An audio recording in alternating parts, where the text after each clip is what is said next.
Ohio, DraftKings Sportsbook is coming finally to the Buckeye State. It won't be long, January 1st, that you can bet on all of your favorite sports from the comfort of your own home. Celebrating this, all new customers will receive $200 in free bets when you sign up today using the code P3Browns. Plus, 5 lucky customers will win a $100,000 free bet. Yes, DraftKings Sportsbook is giving you $200 in free bets for just signing up today. There's no deposit required. Then you'll be able to bet on money lines, spreads, props, and more with one of America's top-rated sportsbook apps, DraftKings Sportsbook. Plus, you'll be entered to win $100,000 free bet when you sign up.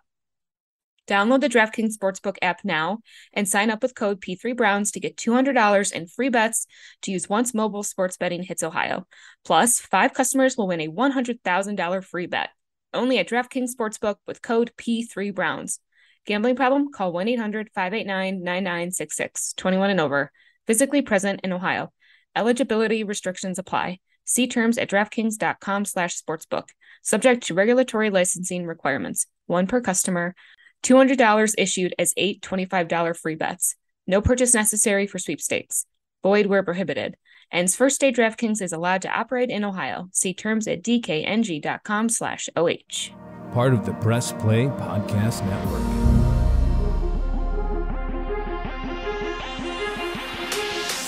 45-50, 45-40, run, William, run! He's got blockers in front, 5, touchdown! Joshua Cribbs turns disaster into a score! Kick block! They block the kick!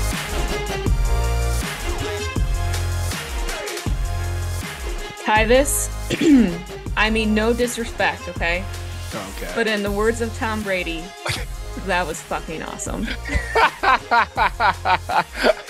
That's a bang. I give you. You know what? You get cool points for starting it off. Oh, cool points. Well, Listen, come on now. Listen, I'm off the charts. You know, sometimes, now don't get me wrong. I always enjoy doing these podcasts with you, but after day one, I just knew that the whole week was just gonna be so smooth. I knew that this podcast was gonna be great. Oh, smiles. Oh man, it's been a while since we got to come in and talk about just a win. Yeah, how about it? I mean, hoping and wishing and praying. It's such a relief, So obviously the Browns beat the Bucs 23-17. And I think Tyvis, for me, what was the most exciting part of this win was that they never gave up. It was a true team win, a fight from start to finish. It was not we're so quick out of the gate to score. And then we just continue to falter throughout the rest of the game. And you could tell they were hungry. You could tell that they wanted it. You could tell that they didn't want to give up. And that's big. I mean, you look at the record, they was 3-7 coming into the game. Mm-hmm. So it's like, y'all ain't really, I mean, y'all got a shot, but the chances of making it is slim to none. And that's, people can check out early in the season. I mean, I've been on teams where, we had no shot of making the playoffs and people already planning their vacation spots. But this team is still hungry, man. And that's big. And to do it, to send Jacoby out the way they did, man, like that's how you want. It was picture perfect. I mean, you think about just the criticism that people gave him. You come in and he's like, oh, he's a bona fide backup. He's just a game manager. Well, he comes in there the first week and he goes out there. He didn't look great, but he did enough just to win the game. Then you think about the Jets game, and this is where the issues started. He looks good for 58 minutes, but the last 2 minutes, he ends up throwing an interception or something like that. He turns the ball over. Yeah. And this man keeps fighting, and then his last game is like the exact opposite. He was okay. He didn't do anything crazy in the first 50 minutes of that game, but that last fourth quarter, man, he was out there wheeling and dealing with the ball, and he was able to find Amari Cooper, find the Joku. Man, he looked really good. So it was the picture perfect way, and beating Tom Brady, the GOAT of all people, guy who he started his career being a third string too. No, that's big, man. That's why it was good to see them rally for him like that. It was, yeah. And I'm glad that you brought that up last week, because I hadn't even really thought about that. And I don't think a lot of people had that, hopefully that they would wanted to send him off in a way where as respectful as they could and fighting as hard as they could, and they did. And I think it was such a great boost, motivator. I thought the defense obviously played well. Garrett came up big against Tom Brady in the fourth. Man, Martin Emerson shutting down Mike Evans. I mean, it was exciting. The thing I like about the defense is this. It's, Miles having the game that he had, obviously, and I alluded to this. I was talking to Earl, who worked at 92.3 and for the Cleveland show. I was telling him, right, like during that game, I was like, Miles, like I'm not one to give nobody no excuse, because he doesn't deserve an excuse, because he did this to himself. But he's not going to be 100% because his shoulder's still bothering him. Mm-hmm. And I remember saying that to him, and then he goes out there and have the game that he has. And then in the post-game conference, they're asking him about his pain, and he said, yeah, it gets up to a 9, and then it gets up to, right now it's at a 7 when I'm not playing. And I was telling him, like, the reason he's going to do that is because he realized that he messed up. He messed this team up when he decided to get into that car accident. So he actually got into it on the post-game interview where he was saying, his dad, or not his dad, his grandfather was a military guy.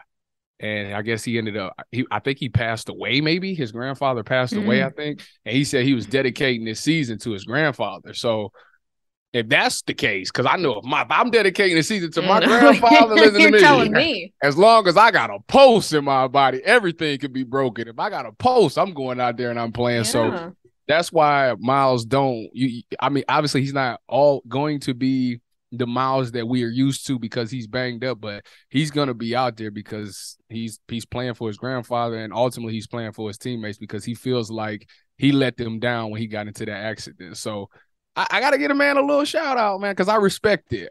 It was bad what he did. He's owning up to his mistake, and he's still trying to be out there. So I respect it. Yeah. Yeah, I think that's what we've all really wanted at the bare minimum, is just them showing a fight and trying and going out and giving it their all every game. And if they don't win, they don't win.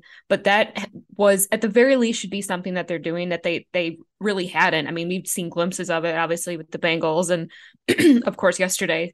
So yeah, it was a really great thing to see. It keeps our hopes alive. I don't know what that number is right now. It was like 7%, but and then not to mention, I think. Now we criticize. It's sad that I gotta give credit where credit's due. We criticize Andrew Berry for his draft picks. And I ain't giving this man no pass, but Anthony Schwartz did come in there and make a big play. All right, well, don't get crazy over there. He did come in, did he not? Okay, yeah, but the Browns are 2-0. The Browns. I'm not giving Berry any kudos for Anthony Schwartz yet. Wait a minute. The Browns are 2-0 when Anthony Schwartz run the ball. Did you know that? I didn't know that, actually. I heard that this week. See that? So that's the problem. We need to give Nick Chubb the ball 20 plus times, and Anthony Schwartz has to rush the ball. We found our answer. Anthony Schwartz.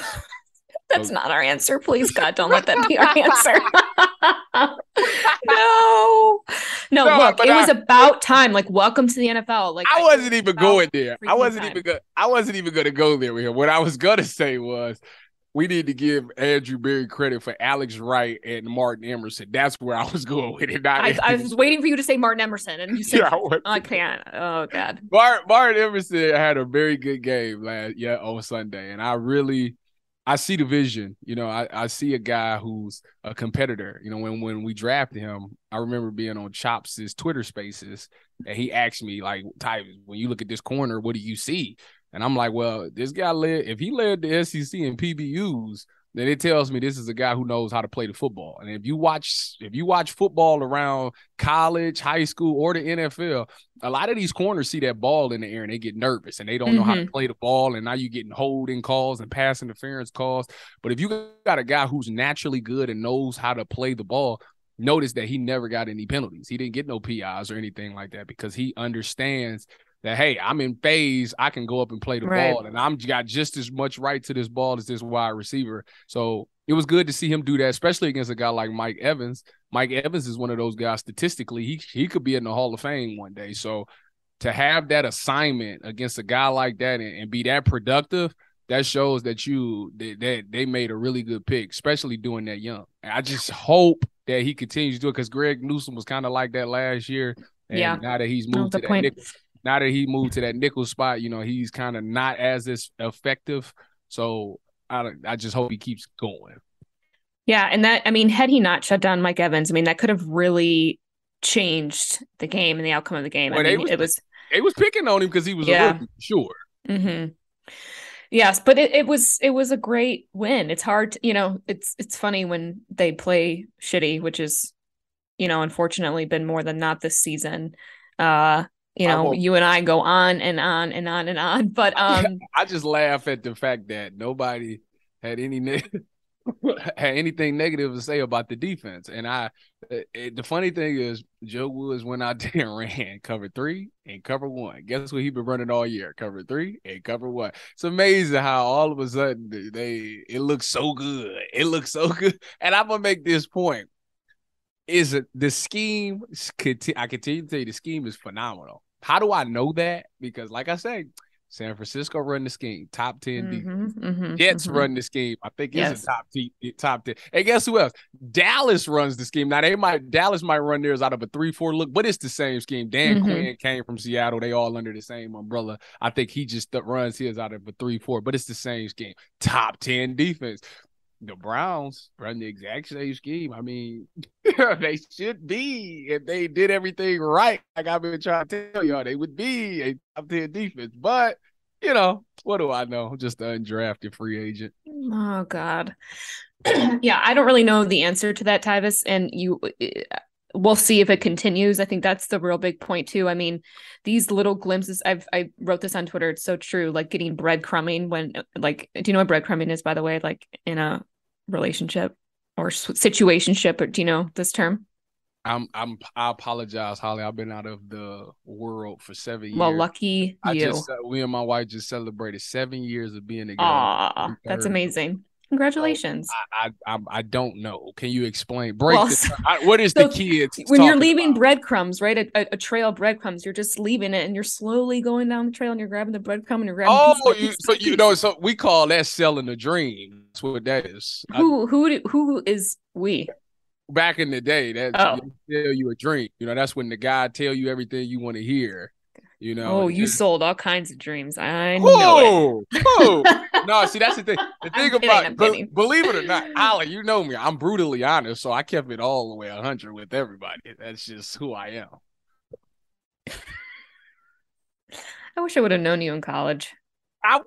You know what the thing is? You know me now, so you knew me in college. You knew me in high school. You knew me in elementary. I'm the same guy my entire life. Oh, jeez. Well, breadcrumbing. So, I'm going to speak for the majority. We're being breadcrumbed by the Browns. And I take a piece by piece by piece because I want to believe it's leading to something bigger, to the whole loaf. All right. And that's selling the dream. The Browns sells dreams. Yes. So it's so hard to not get excited and think now. So are you drinking the Kool-Aid? Because the big talk is 6-0. Are you? I'm sipping it. Slowly. Listen, it all depends. With a lid on it, it depends on this. Let's just break this down, okay? The Browns could easily go 6-0, and yes, I'm gonna say it. They could walk to 6. All the games are winnable. Absolutely, they can walk to 6-0. You know who is all on? The defense. Guess who has been on all year? The defense. Remember we had that. Remember that argument we had? Mm-hmm. The defense. They go out there and beat Tom Brady. Why? The defense. But also there was everybody played their part in that game against the Bucs. Okay, let's make that clear for one. And it brings us to, which we will get to, we'll talk about DeShaun because that's going to be after the break. But just a couple goodbye Jacoby stats, so you're aware. He had a 64.1 completion percentage. That's not goodbye. Listen, y'all act like I know. He even said, "You guys act like I'm dying." He had 237 passing yards per game, 12 pass TDs, 6 interceptions. So he did great. He did what he had to do. So. Is he better than Baker Mayfield? Yeah, absolutely. Dude, by the way, that quote you sent me to try and cheer me up, was that last week? What did he say? Oh, he said they're like something about your old team, and you talking about my old team, and he said the Browns. He's like, that's not my old team. Yeah, Oklahoma's my old team. It's like, will you get the fuck over it? Like, who cares anymore? Like, just get over it. Like, I don't know what we're living, man, rent fucking free in his head. Sorry, I'm swearing a lot tonight, but we are. It's ridiculous. Ollie, when did you? Oh, you know what? That was really funny because that was on Thanksgiving, Tyvis, because you and I were on the same wavelength because I was texting you happy Thanksgiving and I'm thankful for you. And you're texting me. Did you actually see like the dots? So I sent it. Or no, yes, I did. I'm sorry. I did see the dots because I was just about to send it, saw the dots, and then you sent me the Baker thing right away, and I was like, oh my God, we're on the same page. But my comment was that happy Thanksgiving, I'm thankful for you in my life, and yours was this should like make your morning or whatever. It's Baker Mayfield. Hilarious. So anyway, a couple other things I wanted to just talk about the game. I thought this was a funny quote from Amari. He says, redemption feels pretty good too. I have to be honest, after that drop, I was thinking about how easy it is to be humbled. Cooper said, I catch that ball 100 times out of 100. Faith produced perseverance. I just had faith I'd be able to come back and make a big play. I love that, man. Yeah, I was, I have the honor and pleasure of doing the post-game show. So when I heard him say that, I was like, he's right. You need to be humbled at times. Mm-hmm. Everybody needs a slice of humble pie. It's actually really good and nutritious for you. And I guess in that moment, maybe he thought he was bigger than what he is, and he got humbled. And the good news is that Jacoby Brissett, and everybody and every Cleveland fan knows that that's not what he does. So it was not like he was going to not go to him ever again. And he was able to come right back around and make the game winning play, basically. So, that just shows that, life sometimes comes with hurdles, but what do? You're going to hop over those hurdles and you just keep it moving, and that's what he did. So shout out to him. It's actually a life lesson. If you actually watched that game and just watched him, he taught a life lesson that you can go through, you can really take with you. So a lot of kids that's listening to this podcast, don't listen to Holly swearing, but listen to Amari Cooper. Listen to Amari Cooper and his testimony about being humbled. Well, and also I think,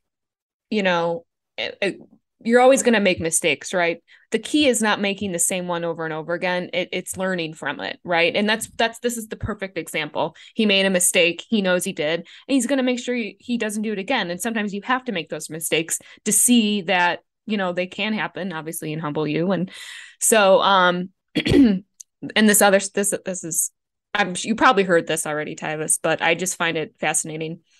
The Browns had previously been 0-13 in Stefanski's 3 seasons as a coach when trailing by 7 or more in the fourth quarter. 0-13. Trailing.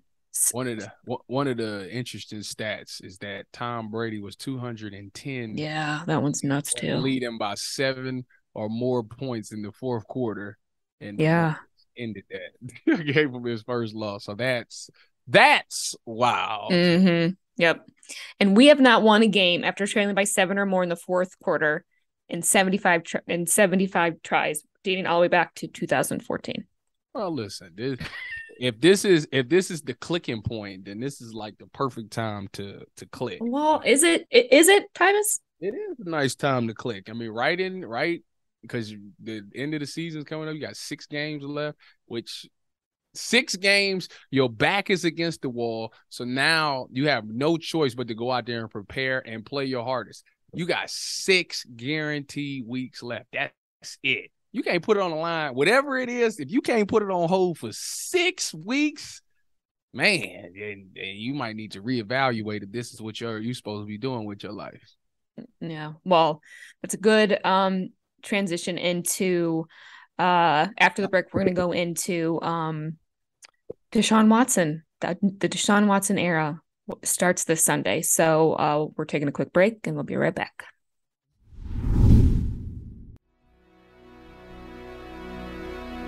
Hey everybody, it's Sam Amico from Cavs on the Break NBA podcast. Be sure to give us a listen for all your Cleveland Cavaliers recaps, analysis, breakdowns, draft talk, free agency. The list goes on and on. Give us a listen, Cavs on the Break NBA podcast. Looking for new insights on the Cleveland sports scene with a unique side of Cleveland sports history? Then you found the perfect podcast. I'm John Sable. And I'm Scott Sable, and we're hosts of the Sable Brothers on the Baseline podcast, a podcast about Cleveland sports, but not your typical podcast about the land's sports teams. Join us as we embark on a journey of sharing a unique and historical side of Cleveland sports history with the help of some former Cleveland sports stars and other historical figures. All right here on the Sable Brothers on the Baseline podcast, part of the Press Play Podcast Network. Okay, Holly, listen, before we talk about DeShaun Watson and all of these 6 games, I have to tell my friends about Ohio DraftKings Sportsbook that's coming to the Buckeye State. It won't be long until you can bet on all your favorite sports from the comfort of your own home. To celebrate, all new customers will receive $200 in free bets when you sign up today using code P3Browns. Plus, 5 lucky customers will win $100,000 free bet. That's right. DraftKings Sportsbooks is giving you $200 in free bets just for signing up today. No deposit required, of course. It's on me. Say you with me. Soon, you'll be able to bet on money lines, spreads, props, and more with one of America's top-rated sports apps, DraftKings Sportsbook. Plus, you'll be entered to win a $100,000 free bet when you sign up. Download the DraftKings Sportsbook app now and sign up with code P3Browns to get $200 in free bets to use once mobile sports betting hits Ohio. Plus, 5 customers will win $100,000 free bet only at DraftKings Sportsbook with code P3Browns. Gambling problem? Call 1-800-589-9966. 21 and older. Physically present in Ohio. Eligibility restrictions apply. See terms at DraftKings.com/sportsbook. Subject to regulatory licensing requirements. 1 per customer. $200 issued as 8 $25 free bets. No purchase necessary for sweepstakes. Void where prohibited. Ends first day DraftKings is allowed to operate in Ohio. See terms at DKNG.com/OH. All right, welcome back to the Orange is Oranger, and we are about to get into the debut of Mr. Watson, DeShaun Watson, first game officially on the 53-man roster. They had to cut. We had to watch era. Josh Dobbs go, man. Pour some out for Josh. See you later. I hate to see it.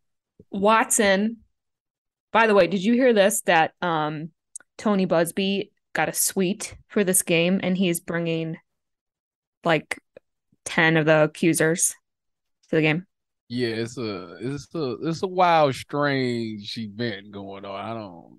I don't see. You know what? A lot of this is the thing. Okay, this is the thing. So a lot of America believes that everybody handles situations a certain way. I am one that's. Yeah, does it raise an eyebrow? Yes, but I'm not going to tell people how to handle their stuff. Everybody handles things differently, so if that's what they want to do, that's how they're going to, if that's going to make the situation better for them or whatever, then, hey, go by all means. Yeah. Yeah, I mean, look, the first time I heard it, I was like, whoa. I mean, I guess, look, I know it hadn't really occurred or set in with me of like what now is going to happen, I guess, with everything else, because we do live in a society where, after tomorrow it's old news type thing. Obviously things have calmed down with his whole situation and case and everything, and this is bringing it back up into light a little bit or a lot of it, depending on how you want to look at it. But I'm surprised. I thought, okay, you know what? Probably especially when he's back in Cleveland, when they're home, there's probably gonna be protesters. There's probably going to be people around the stadium. There's probably, I certainly did not think though that the the women would actually go to the actual game. I don't I don't know. You're right. People can do what they want. I think it's a little strange. Yeah. I personally, it's not something I would want to do. I feel like that's shedding a weird light on it. I just don't like the way Busby goes about his business. Right. Yeah. Like, yeah. I don't what they like, but that's neither here nor there. Like I said, that's their thing. I'm Tyvis and I live Tyvis's life. So yeah. Personally, it wouldn't be something I'd want to do. I agree. There's so many other ways to show that. Going to the game, I feel, is a little bit more of a publicity stunt-ish. But a lot of people see it that way. Yeah. So anyway, DeShaun is coming back. He has not played in almost 700 days. Yeah, no big deal. Listen, I'm outside. Listen, stop. Throw that away because that's a lie. That is a lie. He played in professional. When he played in the preseason. That wasn't the. Did he not? That's not the regular season. Did he play in the preseason? You said he hasn't played in 700. I'm sorry, played in a regular season game in 700 days. There we go. Sorry. Okay. Now you're right. Correct. Lord Almighty, what do you expect from him game one? And what do you expect from Stefanski from a offensive play calling? I mean, is he going to stick to what we are, run first team, or is he going to have, Watson just throwing that damn football all over the field? Okay, so this is what I expect from DeShaun Watson. Game one back, it's in Houston. You had the way you went out in Houston, you kind of forced your way out. So they kind of feel some type of way about you. Then you got all that stuff that happened in Houston. So the whole city got something to feel about you. So the crowd's going to be crazy. I think he's going to come out there and play pretty much how we seen him in that preseason game. First drive may be very shaky. He got to get them his adrenaline to be rushing. He's going to be pumping to try to prove people wrong, want to make the big play. Try to show people, hey, I'm back. Like, I'm here. How Cam Newton scored, took his helmet off and said, I'm back. That's how he want to be. So I think the first drive, maybe even the first quarter, may be a little shaky. However, I think that his ability to improvise and make plays. See, one thing about a playmaker is that you're going to make plays. Yeah. At the end of the day, that's what you do. Like that's why you are who you are, because you make plays. For me, I made big plays in big moments. As far as Kevin Stefanski goes, Kevin Stefanski doesn't get the credit that he deserves. We criticize him a lot for his play calling, but one thing that everybody can agree on this. Kevin Stefanski has always taken a quarterback and made them better. Whoever it was. You think he had Kirk Cousins, Case Keenum, Baker Mayfield, Jacoby Brissett. All of them had their best seasons under Kevin. And that's what he should be doing full time. Play calling. You done? You done? you want to go on that? Go ahead. Okay. So yeah. So with that being said. You just like stared through my soul with that you done? Because you trying to go there, and I'm not going for your stuff tonight. Anyways, with that being said, I think he's going to put together a great game plan for DeShaun Watson. Obviously, when you get a quarterback that's been off of that long, you want to give him some easy throws. Obviously, Amari Cooper's going to get the separation. He just had to hit him because he's going to be wide open. And on top of that, DeShaun Watson being in the game, the days of 8 box is gone. So Nick Chubb is like, yes. He's like, yes. Because if you go 8 box, DeShaun Watson will make you pay. So therefore, you can't do that. So the run game will be effective. We still will lean on the run. But the difference is Now you got an extra set of legs that can run and be effective with DeShaun Watson. So now the run game is even more scarier. So I think we're still going to be a run first team because that's just because Kevin Stefanski is. He doesn't really want to be a 7-on-7. He wants to be that balanced guy and operate off of play action and such. So I think that's what we'll see. Houston's no slouch. A lot of people think that there's just a walk in the park. I think their defense is actually pretty decent, you know. So they're gonna be up for this game knowing that DeShaun is back. Especially DeShaun, Yeah, it's gonna be very interesting to see what plays can be made. Well, let's go to score prediction. I mean, what are you think we're gonna pull this out or what? 27-17. Browns. I only went against them 1 week. Just one? You went against them with the Bucs last week, didn't you? No. You picked them over the Bucs last week? I don't think we even did score prediction. Yeah, we did because I definitely picked the Bucs. I don't remember. We always do predictions. I don't know. Which made no difference when you did only the one time anyways. So it did not do the opposite, by the way. It did nothing. Listen, I'm a loyal guy, okay? I try to ride with my team, whether it's good or bad. That's just who I am. I'm going to ride till the wheels fall off. I do think they're going to win. I'll say 21-14. I'll stick with that. How many passing touchdowns for DeShaun? Ooh, boy, oh boy. I think he gets one. I think so. You think two? No, I said I think one. One to DPJ. All right, I'll say one to Amari. That would be nice. You know it ain't going to Schwartz. You never know. Listen, Schwartz might be back, baby. Listen, you got a guy who can improvise, and you got a guy who's a track star. Listen, he catch that peel. No, he was flying. I was so high on that guy when we drafted him. It's your neighbor, so. Oh, he's not a good neighbor. I'll put it that way. But he wasn't a good football player, and I'm still not convinced. But we'll see. I'm excited. We're undefeated when he touches the ball. Yeah. So. Oh, God. Scariest thing. Let's go off of that stat. Yeah, I mean, I echo what you said about this weekend. I think it's going to be really interesting. There's going to be a lot of eyes. He's going to be under a microscope. And it's going to really set the tone, I think. I don't need anything crazy or fancy. I don't need Stefanski getting all,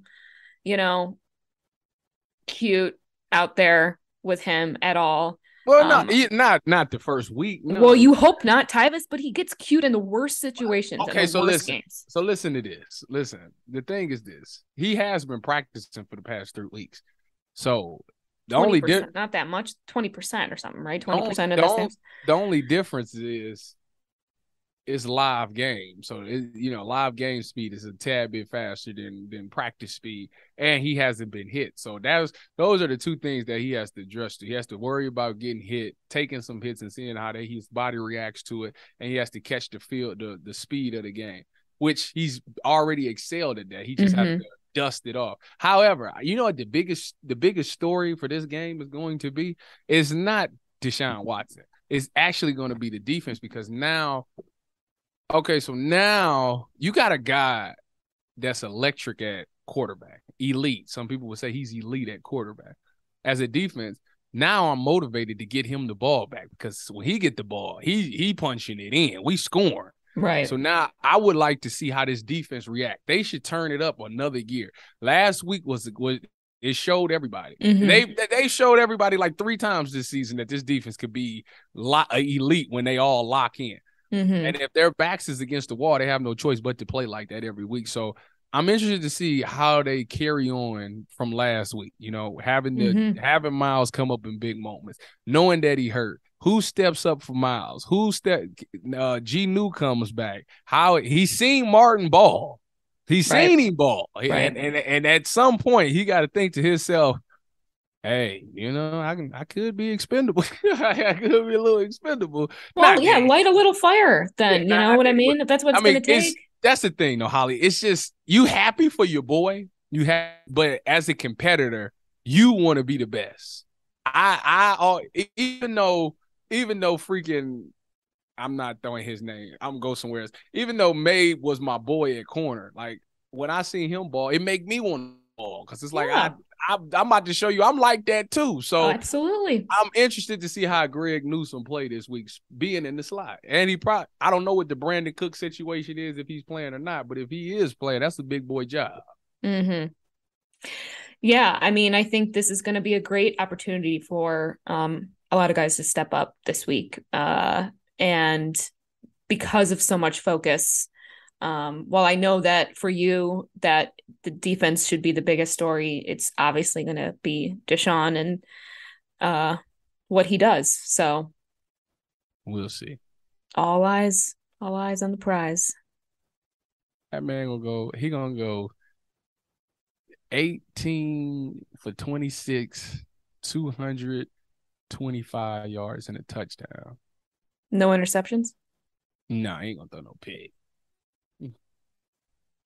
Not on the first game back. Because he ain't. What do you think? Go ahead. If it ain't there, he ain't gonna force it. What do you think the split's gonna be for passing versus running? How many pass plays versus run plays? Mm-hmm. Called or actual happening? Because if it could be called a pass play, but DeShaun could just take off scrambling. So what are you calling that? Called. I'm gonna say if they have 55 plays on offense, it'll be 32 20 23. 32 pass, 23 run. That would be nice. That's where he tries to live at. Yeah, well, he ain't living there. He hasn't lived there very much this season. That's too many passing plays. 29 and 26. 29 rushes, 26 passes. All right. Well, I'd love to get over 20 rushing. So we'll see what happens. All right. Well, big game on Sunday. So, Tyvis, thank you. Taj, thank you. We'll be back next week to break everything down. For Tyvis Powell, I'm Holly Wetzel. This is Orange is Oranger Cleveland Browns podcast. And Tyvis, send us out. Go Browns. We are back, baby.